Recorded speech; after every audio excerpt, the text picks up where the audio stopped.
Town stories talk टॉक शो में मैं नाज़िम आपका स्वागत करता हूँ। Thank you very much for watching all our episodes again and again. Repeat value भी हमारे एपिसोड्स को मिल रही है, जो कि हमें बहुत खुशी की बात है। आज जो हमारे मेहमान हैं यहाँ पे, जो हम जिससे मिलाना चाहते हैं, वो एक बिज़नेस मैनेजमेंट गुरु है और एंटरप्रेन्योर भी है। और वो बच्चों को गाइडेंस देने के अंदर, मतलब बच्चों की जो तैयारी होती है कि भाई किस तरीके से वो अपने कैरियर बनाएंगे, कैसे वो आगे बढ़ेंगे लाइफ में, तो एक गुरु चाहिए, एक गाइडेंस के लिए उनको बैकिंग चाहिए कि किस तरीके से वहाँ अपने गोल्स को जो वो सेट किए हुए, कैसे वो गोल्स को अचीव करेंगे। तो ये पूरे उनको पूरी एक्सपर्टीज़ देते हैं कि कैसे आप अगर अपने गोल्स बनाए हुए हैं तो कैसे आप वहाँ तक पहुँचेंगे। तो मिलते हैं आज हम डॉक्टर रेहान अंसारी से। अस्सलाम वालेकुम सर। अस्सलाम वालेकुम, आदाब, गुड इवनिंग। सर, आप अपने बारे में एक शॉर्ट में कुछ बताइए हमारे व्यूअर्स को। मेरा डुअल प्रोफाइल है। मैं एक एंटरप्रेन्योर हूँ और एक एकेडमिशियन भी हूँ। बिज़नेस रिलेटेड में जो है रियल एस्टेट इंडस्ट्री से ताल्लुक़ रखता हूँ, लेकिन मेरा ज़्यादा फोकस एकेड्स पे भी रहता है, एकेडमिशियंस पे, एकेड्स पे भी रहता है, जिसमें मैं पिछले 12-13 साल से जो है MBA के स्टूडेंट्स को पढ़ाता हूँ मुंबई में। और मैं जो है मुंबई यूनिवर्सिटी का कोर्स राइटर भी हूँ, उनका जो आइडॉल का प्रोग्राम रहता है। और मेरी ज़्यादा रुचि रहती है, इंटरेस्ट रहता है कि किस तरह बच्चे एजुकेशन हासिल करें और सही एजुकेशन हासिल करें, और एजुकेशन के बाद जो फील्ड्स में जाना है वो सही राइट सेट ऑफ एजुकेशन हासिल होगा तो उस चीज़ में वो जा सकते हैं, तो जिसको हम जो है राइट करियर गाइडेंस कहते हैं। तो इस एतबार से हमारी जद्दोजहद रहती, फ़िक्र रहती है कि किस तरह स्टूडेंट्स और यूथ जो है इस पर फोकस करें और इस पर अमल करें। सर, हमारे देखने वालों को बताइए कि ऑब्जर्वेशनल पावर या विजन पावर जो है वो हर एक के पास होती है, चाहे वो एजुकेटेड हो या अनएजुकेटेड हो, सक्सेसफुल हो, नॉट सक्सेसफुल हो, ये पावर सभी के पास होती है। तो इसको किस तरीके से डेवलप करना और इसको कैसे एक्वायर करना, और क्या ये हर स्टेज पे ज़िंदगी के हम हासिल भी कर सकते हैं क्या? तो इसके बारे में थोड़ा एक्सप्लेन कीजिए सर। बहुत अच्छा सवाल रहा आपका। ऑब्जर्वेशन पावर, विजन पावर, इसको हम डिकोड करना चाहेंगे। तो डिकोड करेंगे तो बेसिकली हम इसको ऑब्वियस कहेंगे कि ऑब्वियस कि एक सबकॉन्शियस माइंड रहता है आदमी का, उस सबकॉन्शियस माइंड में उनके बहुत सारी चीज़ें चलती है। अब वो सबकॉन्शियस माइंड से वो चीज़ें ज़ुबान पे आए और एक्चुअल प्रैक्टिकल लाइफ में आए, इसके लिए एक आदमी को गोल चाहिए सामने, जिसका हम गोल सेटिंग कहते हैं, या गोल चाहिए। मिसाल के तौर पे कोई आदमी प्लेग्राउंड में बच्चे लोग जो है फुटबॉल खेले और गोल पोस्ट नहीं हो। अब गोल पोस्ट नहीं है तो फिर फुटबॉल का गेम ही नहीं हुआ। उसी तरह कोई आदमी टैक्सी में बैठे और टैक्सी ड्राइवर को बोले कि भाई साहब हमारे को जो है एक डेस्टिनेशन पे जाना है, मतलब वो बोले कि आप चलो, तो टैक्सी वाला जो उनको मुड़ के देखेगा कि कहाँ चलो, तो आपको बोलना पड़ेगा मुझे बैंड्रा जाना है, मुझे कुलाबा जाना है, मुझे कहीं। तो कहीं जाने के लिए सामने गोल होना चाहिए। तो बच्चे जो स्कूल में और कॉलेजेस में पढ़ाई करते हैं कि खाली पढ़ने के लिए पढ़ाई करते हैं कि सामने उनके सामने कोई गोल है कि नहीं, कि मुझे क्या हासिल करना है, कि मैं ये 10वीं पढ़ूंगा या मैं 15वीं पढ़ूंगी, ग्रेजुएशन हासिल करूंगी या पोस्ट ग्रेजुएशन हासिल करूंगी, उसके बाद क्या। तो बच्चों के अंदर अभी से गोल सेटिंग रहना चाहिए। तो हमारा जो ज़्यादातर टारगेट रहता है कि 8वीं और 12वीं के बच्चे पे हम मेहनत करते हैं कि 8वीं के बच्चे जो है थोड़े से रॉ रहते हैं, उनको समझने में थोड़ा टाइम लगता है, और 12वीं के बाद जो है डिफ़िकल्टी हो जाती है, क्योंकि बहुत सारे एंट्रेंस एग्ज़ाम जो है 12वीं के बाद है। इसके लिए हमारी फ़िक्र रहती है कि किस तरह स्कूल के ज़माने से, जो हायर सेकेंडरी स्कूल है 8वीं ऑनवर्ड्स, उस ज़माने से बच्चे अपनी गोल सेटिंग करें और कौन से प्रोफेशन, कौन सी फील्ड में जाना है उसके बारे में तय करें। तो पेरेंट्स के जहनों में रहता है कि भाई मेरे बच्चे को मुझको डॉक्टर बनाना है, लॉयर बनाना है, जो कुछ बनाना है। तो पेरेंट्स की जिम्मेदारी भी रहे कि उस टाइप का उनको स्कूल या कॉलेज में एजुकेशन मिल रहा है कि नहीं, कि उनको उस पढ़ाई के बाद क्या करना है। और बच्चे भी इस एतबार से फ़िक्रमंद हो जावे कि ये पेरेंट्स हम पे मेहनत कर रहे हैं, हम वो करें, और बच्चे अपना ख़ुद का रुख भी तय करें कि उनको लाइफ में क्या करना है। तो लोगों से राय मशवरा लेना है, लेकिन ये राय मशवरे के साथ साथ है ना, हमारे एक मैजिक मंत्र हम इसको कह सकते हैं या मैजिक वर्ड बोल सकते हैं। हम बच्चों को हमेशा कहते हैं कि वो जो उनकी जो स्ट्रेंथ है, जो उनकी काबिलियत है, या जो उनकी स्ट्रॉन्ग पॉइंट है, कि कोई बच्चे की ड्राइंग बहुत अच्छी रहती है, कोई बच्चे की मैथ्स बहुत अच्छी रहती है, तो उनकी जो काबिलियत है वो काबिलियत को मद्देनज़र रखे और उनको कौन से स्ट्रीम में जाना है उसमें भी इंटरेस्ट होना चाहिए। ज़रूरी नहीं कि पेरेंट्स ने कहा और मैंने कहा और कोई एक्सपर्ट्स ने कहा ये करो। ये दो चीज़ का जब मैच होएगा, कौन सी दो चीज़ का मैच? एक तो आपकी ताकत, आपकी स्ट्रेंथ, आप किस चीज़ में मजबूत हो, कौन से सब्जेक्ट में मजबूत हो, कौन से एरिया में मजबूत हो, और आपको क्या चीज़ में मज़ा आती है। मतलब ऐसे क्षेत्र में जाओ कि आप सुबह मंडे मॉर्निंग को ऑफिस जाने लगो तो आपको बार नहीं लगे, आप खुशी खुशी ऑफिस जाओ। मतलब the work should not be work, the work should not be work, you should fall in love with the work, and even if you work you should not feel that you're working.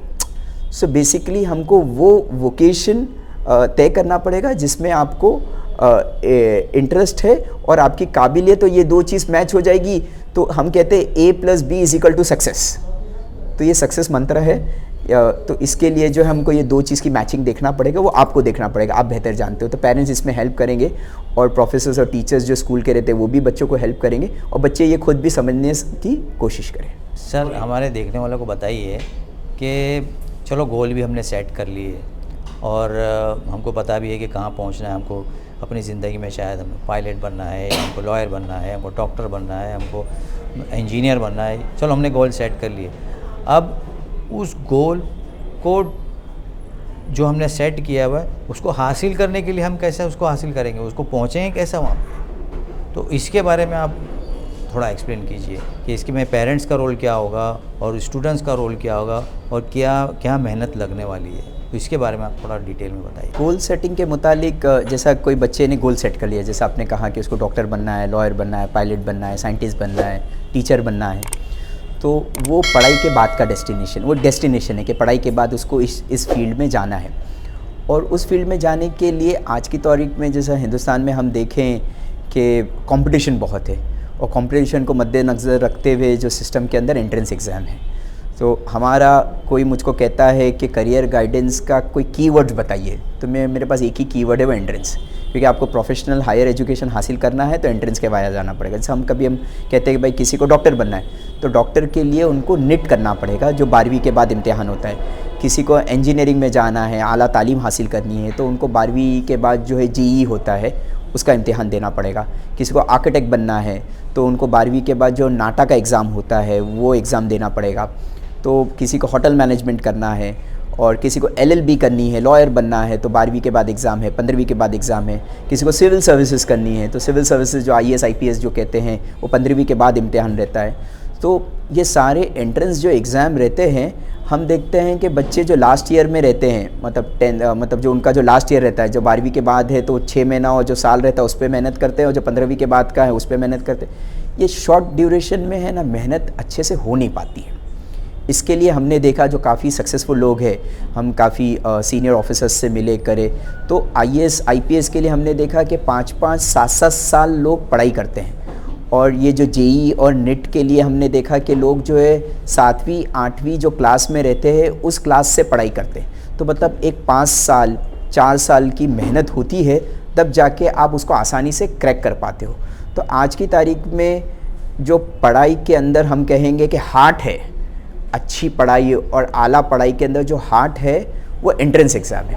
और entrance exam crack करने के लिए आपको एक 3-4 साल 5 साल 8 साल मेहनत करना पड़ेगी और जब जाके आप क्रैक कर पाओगे उसके बाद आप जो इंस्टीट्यूट ऑफ नेशनल एमिनेंस है हिंदुस्तान के अंदर, IIMs है, IITs है, एम्स है और क्लेट के ज़रिए जो लॉ यूनिवर्सिटीज़ है उसमें जो है आपको एडमिशन मिलेगा। ये सारी चीज़ें हम नहीं करते तो एडमिशन में बच्चों को भी दिक्कत आती है, पेरेंट्स को भी दिक्कत आती है और उनको छोटे कॉलेजेस और छोटी इंस्टीट्यूट में कॉम्प्रोमाइज़ करके एडमिशन लेना। सर ये एंट्रेंस एग्ज़ाम को किस तरीके से आप मतलब पूरा एक्सप्लेन करेंगे कि इसको कैसे डिकोड किया जाए, और साथ में ये है कि जो ज़हीन तालिब इल्म है जो कि बहुत ही यानी अच्छा पढ़ने वाला है स्टूडेंट है, उसको कोई गवर्नमेंट से या कोई ऐसी मैनेजमेंट से कोई इसको हेल्प मिलती है क्या, ताकि वो अपनी पढ़ाई कंटिन्यू कर सके और अगर उसके पास फ़ंड नहीं है तो भी उसको फ़ंड उसको मिल सके, ऐसा कुछ है क्या अरेंजमेंट अपने पास? एंट्रेंस एग्ज़ाम को समझना बहुत ज़रूरी है और मेजरली एंट्रेंस एग्ज़ाम जो होते हैं वो 12वीं के बाद होते हैं। थोड़े बहुत एंट्रेंस 10th के बाद भी रहते हैं और थोड़े एंट्रेंस जो है 15वीं के बाद भी रहते हैं। 15वीं के बाद जो है ये सिविल सर्विसेज के रहते हैं, UPSC वगैरह के जो रहते हैं, IAS IPS ऑफिसर्स के जो इम्तिहानात रहते हैं कॉम्पिटिटिव एग्ज़ाम्स जो रहते हैं। और आपका CAT कैट होता है जो इंडियन इंस्टीट्यूट ऑफ मैनेजमेंट है, 20 IMMs है पूरे हिंदुस्तान के अंदर। CAT कैट उसका इम्तिहान जो है, एंट्रेंस एग्ज़ाम जो होता है वो 15वीं के बाद होता है।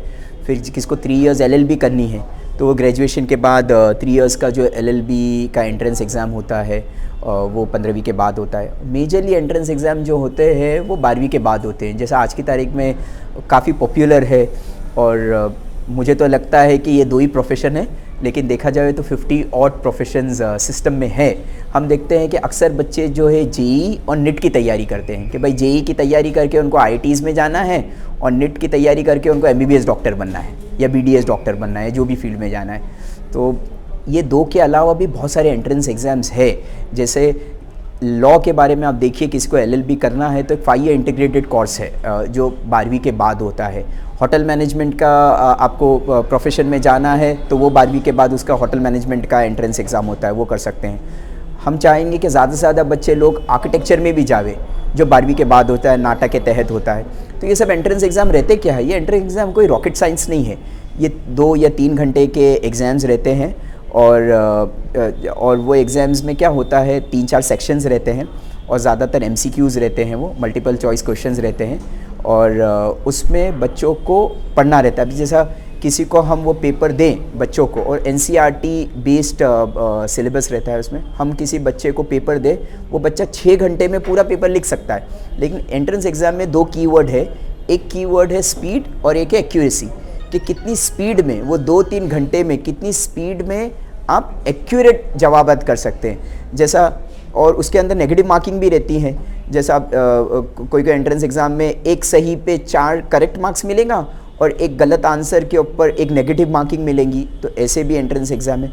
और एंट्रेंस एग्ज़ाम के बारे में हम कहेंगे बहुत आसान रहते हैं, 2-3 घंटे के रहते हैं, once in a lifetime opportunity रहती है। लेकिन वो 3 घंटे के एंट्रेंस एग्ज़ाम के लिए हम बच्चों को बोलते हैं, और क्या रहते हैं मेजरली उसमें, इंग्लिश रहता है, मैथ्स रहता है, एनालिटिकल रहता है, लॉजिकल रीजनिंग रहता है, कोई बहुत ज़्यादा रॉकेट साइंस नहीं रहता है वो, और उसकी तैयारी करना पड़ती है। तो बहुत से बच्चे लोग जब 10वीं में जाते हैं या 12वीं में जाते हैं तो 1 साल या 6 महीना तैयारी करते हैं। तो 1 साल 6 महीना तैयारी करने से बहुत ज़्यादा कुछ मतलब बनने का नहीं।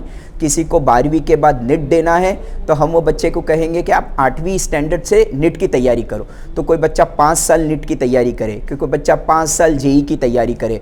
अब हम एंट्रेंस एग्ज़ाम में ये कहेंगे, अभी देखा जाए तो बच्चे की लाइफ है ना 3 में डिवाइड हो जाती है। एक आपकी स्कूल की लाइफ होती है, एक कोचिंग क्लासेस की लाइफ होती है और एक एंट्रेंस की होती है। अभी अक्सर बच्चे लोग स्कूल कॉलेज जाते हैं और कोचिंग क्लासेस जाते हैं, लेकिन हम जो है एक्स्ट्रा की साइड से आते हैं। किसी को एक्स्ट्रा ऑर्डिनरी बनना है तो उसको ये एक्स्ट्रा लेना पड़ेगा। तो entrance is like an extra for us. तो हम चाहेंगे कि कोई बच्चा सर 5 साल तक या 3 साल तक 3 घंटा पढ़े, 2000 घंटा होएगा या 3000 घंटा पढ़ेगा, और वो 3 घंटे का एंट्रेंस क्रैक करता है और कोई अच्छी जगह पे जाता है, तो उसके आने वाले 30 साल और 40 साल तक उसको स्ट्रगल नहीं होगा। तो हम कहते हैं कि आपके स्कूल और कॉलेज के ज़माने में आप रोज़ कम से कम 3 घंटा पढ़ो, ये एंट्रेंस की तैयारी करो, एंट्रेंस को क्रैक करो, और बड़े से बड़े जो है आप इंस्टीट्यूट में जाओ और प्रोफेशनल कोर्सेज हासिल करो और आप अपनी ज़िंदगी बनाओ। और दूसरा आपका पॉइंट था गवर्नमेंट सपोर्ट को लेके, तो एक तो देखा गया है कि education is a cost, no doubt on that, लेकिन कोई बच्चे को कहीं पे एडमिशन मिल गया, जैसा IITs में मिल गया या कोई बड़े गवर्नमेंट इदारे में मिल गया, तो एक तो गवर्नमेंट की फ़ीस कम रहती है, इतनी ज़्यादा फ़ीस नहीं रहती, प्राइवेट कॉलेजेस की फ़ीस ज़्यादा रहती है। लेकिन उन्होंने अच्छे से एंट्रेंस दिया, अच्छे मार्क्स आए, अच्छे परसेंटाइल आए, तो उनको अच्छे गवर्नमेंट कॉलेज में मिल जाएगा जिसमें ज़्यादा फ़ीस नहीं रहती है। दूसरी चीज़ कैसा है, स्कॉलरशिप्स भी रहती है, गवर्नमेंट की तरफ से भी रहती है और दूसरे इदारों की तरफ से भी रहती है। काफ़ी NGOs है और काफ़ी बिज़नेस कमर्शियल कंपनीज़ है जो स्कॉलरशिप्स देती है, वहाँ से स्कॉलरशिप मिलती है। और बहुत सारी बैंक्स है कि आपके पास एडमिट कार्ड आ गया, आप कोई बड़े इंस्टीट्यूट में गया, आपके पास एडमिट कार्ड आ गया, तो वो एडमिट कार्ड के बेस के ऊपर आपको एजुकेशन लोन भी मिलता है। आपको जो है 10-15 साल में वो लोन देना है, आपका तो 3-4 साल पढ़ाई होगी, आप जॉब करने लगोगे, काम करने लगोगे, आप 2-3-4 साल में वो पैसा पूरा वो कर दोगे, पे कर दोगे। तो इस तरह के बहुत सारे सपोर्ट रहते हैं। कभी फिर हम माइनॉरिटी भी देखें, गवर्नमेंट ऑफ महाराष्ट्र जो है प्रोफेशनल कोर्सेज़ के लिए जो एंट्रेंस एग्ज़ाम के वाया होता है, सरकार जो है 25,000 रुपया हर माइनॉरिटी स्टूडेंट को देती है। अभी तो हम इस सरकार के इस मूव को वेलकम करेंगे कि अभी रिसेंटली उन्होंने जीआर निकाला कि 25,000 की जगह पे हम 50,000 देंगे। अभी फॉर एग्जांपल आप इंजीनियरिंग कर रहे हो, उसमें एक फ़ीस है, जैसे हम लॉ की बात करता हूँ कि लॉ है, भाई लॉ में एक मिनिमम फ़ीस 10,000 रुपया है या 40,000 रुपया है, लेकिन आपको गवर्नमेंट से पर एनम 50,000 रुपया फ़ीस मिल रही है, तो आपको तो सिर्फ पढ़ना है, फ़ीस का तो इंतज़ाम आपका हो रहा है। तो हम चाहते हैं कि बच्चे पढ़े और सारी चीज़ें जो है उनको कंपनसेट हो जाती है, सपोर्ट मिलता है। तो यहाँ पे जो मेन फोकस है वो एंट्रेंस की तैयारी है। एंट्रेंस की तैयारी करके वो अच्छे से अच्छे इंस्टीट्यूट में एडमिशन लेने की कोशिश करें। सर, हमारे देखने वालों को बताइए कि सेल्फ डिसिप्लिन क्या होता है और सेल्फ डिसिप्लिन को हमारे यूथ को किस तरीके से उसको एक्वायर करना चाहिए, कैसे आप उसको एक्सप्लेन करेंगे ये बात? सेल्फ डिसिप्लिन देखा जाए तो स्टूडेंट का भी है और पेरेंट्स का भी है। स्टूडेंट में मैं 2 चीज़ पुटअप करना चाहूँगा। एक तो वो है ना, नेगेटिव एनर्जी से बचे। तो आज की तारीख में मैं तो कहूँगा ये जो मोबाइल, व्हाट्सअप, सोशल मीडिया जो है, इनकी क्वालिटी लाइफ ख़त्म कर रही है। तो जो स्क्रीन टाइम है ना, वो स्क्रीन टाइम को जितना रिड्यूस करेंगे आपकी क्वालिटी लाइफ बनेगी। तो ये डिसिप्लिन से आएगा। दूसरी चीज़ आपका टाइम मैनेजमेंट है। आप अपना शेड्यूल बनाइए, कैलेंडर बनाइए कि कौन से टाइम पे क्या करना है, कभी उठना है, कभी ये पढ़ाई करनी है, कभी कॉलेज जानी है। ऐसा नहीं कि उठे और जो मन में आया वो करे। तो अपना एक शेड्यूल बनाइए, अपना एक कैलेंडर बनाइए, कैलेंडर के हिसाब से अपनी पढ़ाई कीजिए। पेरेंट्स के मुतालिक हम ये कहना चाहेंगे कि बच्चों को जो है सही रहबरी, सही रुख पे लाने की फ़िक्र करें, क्योंकि बच्चे जो है छोटे रहते हैं, कोई चीज़ समझते, कोई चीज़ नहीं समझते, लेकिन पेरेंट्स का इन्वॉल्वमेंट इसमें बहुत ज़रूरी है। और जैसा हमने ये सारी बातें की, गोल सेटिंग की बात की, एंट्रेंस एग्ज़ाम की बात की, तो पेरेंट्स जो है, जो इंटेलेक्चुअल्स है, जो उनके टीचर्स है, प्रोफेसर्स है, जो समझदार हजरात है, उनके पास जाए, उनके पास जाके अपने बच्चों का career road map chart out करें कि अभी 8वीं 9वीं 10वीं में बच्चा क्या पढ़ेगा, जूनियर कॉलेज में बच्चा क्या पढ़ेगा, जो डिग्री कॉलेज है उसमें बच्चा कैसा पढ़ेगा, मास्टर्स में बच्चा कैसा पढ़ेगा, और उसकी रिवर्स इंजीनियरिंग करे कि मुझे IIM में जाना है, कैट की तैयारी करनी है, तो मुझे फिर इंजीनियरिंग करना पड़ेगा। 12वीं के अंदर मुझे जो है PCM लेना पड़ेगा, maths as a subject science में लूँगा, और 8वीं 9वीं 10वीं में मुझे साइंस और मैथ्स एज अ सब्जेक्ट के ऊपर बहुत फोकस करना पड़ेगी। तो बाकायदा ये रोड मैप जो पेरेंट्स की ज़िम्मेदारी बनती है, जिस तरह वो कोशिश करते हैं, फ़िक्र करते हैं कि हमारे बच्चे बड़ी स्कूल में पढ़े, बड़ी कॉलेज में पढ़े और अच्छी से अच्छी कोचिंग क्लासेस में उनको करते हैं, तो उसी तरह इनका करियर रोड मैप बनाने की भी ज़िम्मेदारी पेरेंट्स की है। वो समझदार और इस लाइन के जो जानकार हजरात हैं उनके साथ बैठे और बच्चों का करियर रोड मैप बनाए और उसको मॉनिटर करे, उसको फॉलो करे, और बच्चे भी जो है उनको, पेरेंट्स को सपोर्ट करें ये चीज़ को लेके, क्योंकि हमारे अंदर सीरियसनेस रहेगी, सेल्फ डिसिप्लिन रहेगा तो लाइफ में कुछ कर पाएंगे। नहीं तो 2-2 साल, 3-3 साल, 5-5 साल और लोगों के 10 साल निकल जाते हैं और बाकी की लाइफ जो एजुकेशन के बाद फुल स्ट्रगलिंग में जाती है। इस वक्त को हम कीमती बना लेंगे तो आने वाली जो हमारी ज़िंदगी वो जो है बहुत पीसफुल जाएगी और खुशहाल जाएगी। हमारे देखने वालों को बताइए कि हमारे पास ऐसी कौन सी दौलत होनी चाहिए जो हमारे से कोई भी कभी भी ज़िंदगी में चुरा नहीं सके। तो हमारे यूथ को ख़ास करके किस तरीके से आप इसको एक्सप्लेन करेंगे? वर्ल्ड में पॉपुलेशन काफ़ी है। अभी yesterday world has cross the figure of 8 billion. So कभी हम देखें हिंदुस्तान के अंदर तकरीबन 141 करोड़ की आबादी है, और हम जो यूथ की बात कर रहे हैं तो यूथ कितना है, तो यूथ का एक डेफिनेशन है नेशनल यूथ पॉलिसी के तहत, जो 13 और 35 की एज है उसको यूथ कहा जाता है। और तकरीबन 40% जो पॉपुलेशन है इंडिया की आउट ऑफ 141 करोड़ वो यूथ में आती है। और उसके साथ साथ में आप देखें हम जो है अच्छा यूथ पे फोकस करते हैं, साथ में वुमेन का भी एक बहुत बड़ा जो है सेगमेंट है, क्योंकि हिंदुस्तान में हम 141 करोड़ में देखें तो 48% ऑलमोस्ट वुमेन है, और वो 48% वुमेन जो है यूथ में भी है, फीमेल्स जो है गर्ल्स और फीमेल्स है।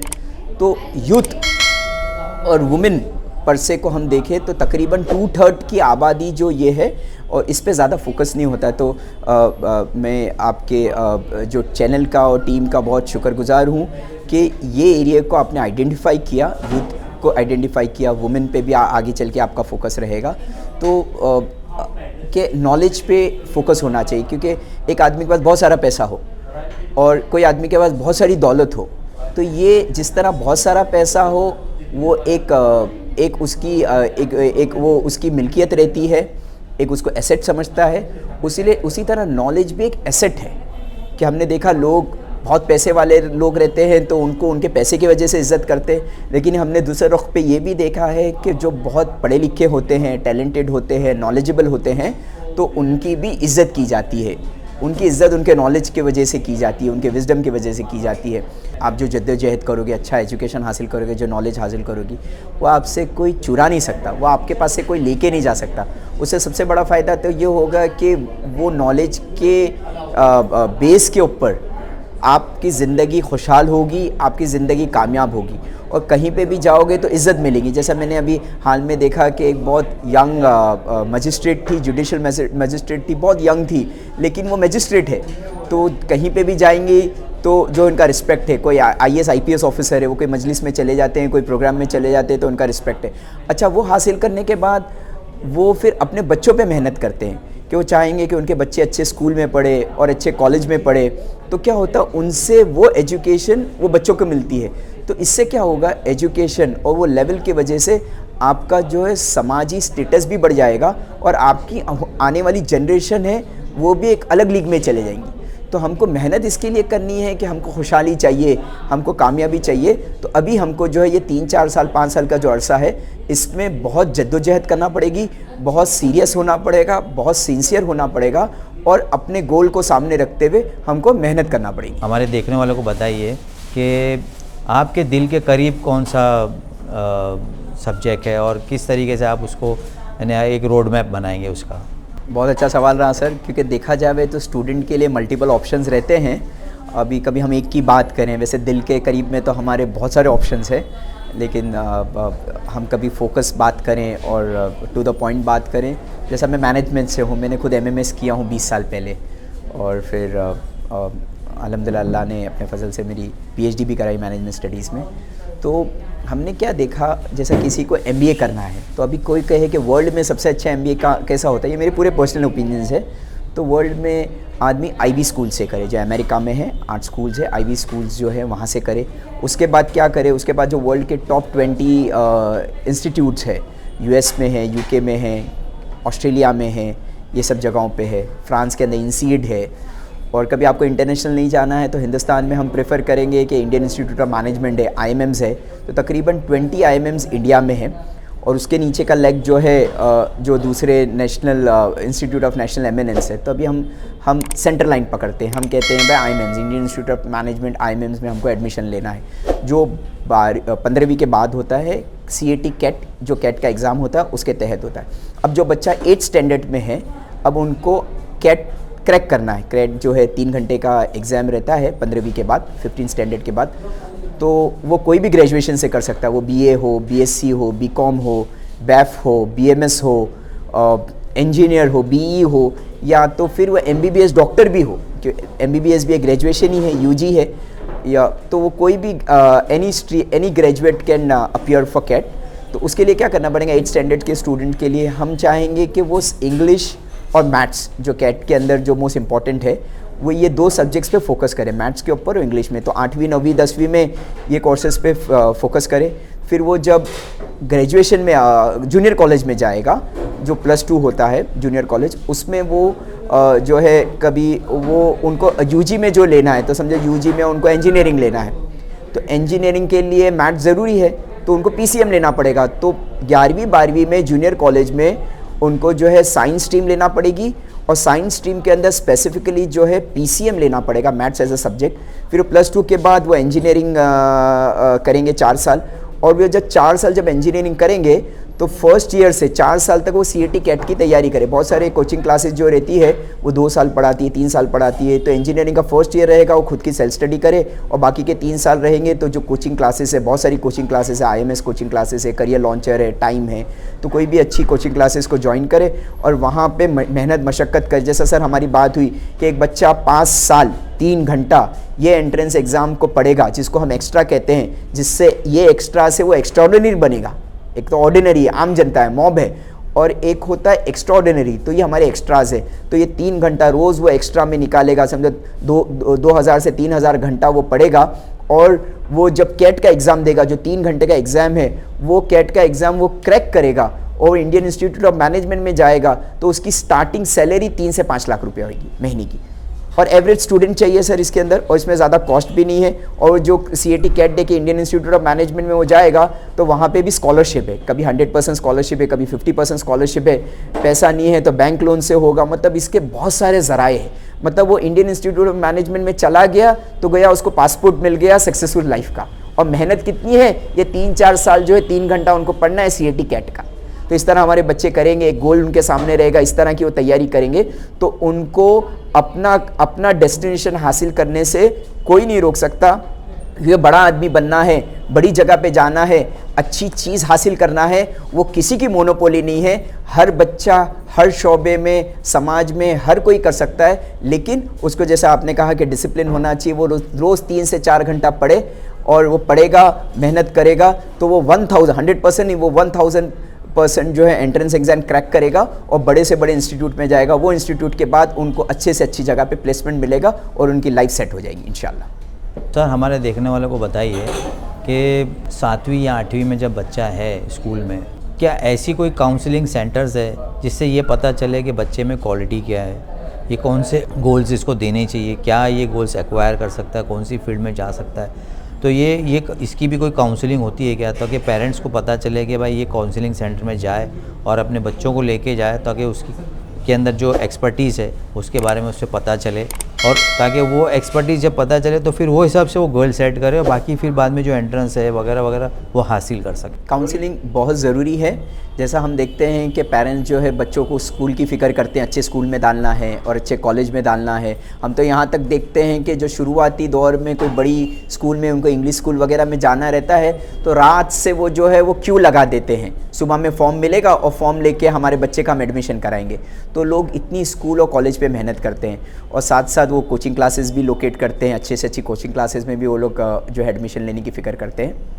ये काउंसलिंग के बारे में एक ऐसा है कि ये कोई स्टैब्लिश आपको जगह ही नहीं मिलती। बहुत से जो संस्थाएं हैं और बहुत सारी ऑर्गेनाइजेशन है जो साइकोमेट्रिक टेस्ट कराती हैं, करियर गाइडेंस करती, कोई पेड है अनपेड है, और बहुत सारी संस्थाएं जो है करियर गाइडेंस प्रोग्राम करती है, NGOs है करियर गाइडेंस प्रोग्राम करती है 10वीं और 12वीं के रिज़ल्ट के बाद। लेकिन हम कहना चाहेंगे कि वो सिर्फ 10वीं और 12वीं के बाद इस तरह का प्रोग्राम नहीं करे। हमारा रिक्वेस्ट है ये सारी NGOs और संस्थाओं से कि साल भर करें, क्योंकि साल भर करेंगे बच्चों के कान तक वो बात पहुंचेगी। और सिर्फ ये चीज़ें 10वीं और 12वीं के बच्चे के लिए नहीं है, ये तो 8वीं से चीज़ स्टार्ट हो जाती है। तो हम फोकस करें कि 8वीं का बच्चा हो, 9वीं का बच्चा हो, 11वीं का बच्चा हो, 8वीं और 12वीं के जो हम टारगेट ले हुए ये बच्चों को हम किस तरह सही से गाइड करें। तो सारी संस्थाएं काम करती है, लेकिन ये नंबर्स भी बहुत कम है। कभी हम हमारे शहरों में देखें तो हम रिक्वेस्ट करेंगे कि बहुत सारी NGOs और स्पेशली जो स्कूल और जूनियर कॉलेजेस है उनके प्रिंसिपल से हम रिक्वेस्ट करेंगे, इल्तिजा करेंगे, उनके ट्रस्टियान से हम रिक्वेस्ट करेंगे कि उनके पास इतना बड़ा जो टीचर्स का पुल है,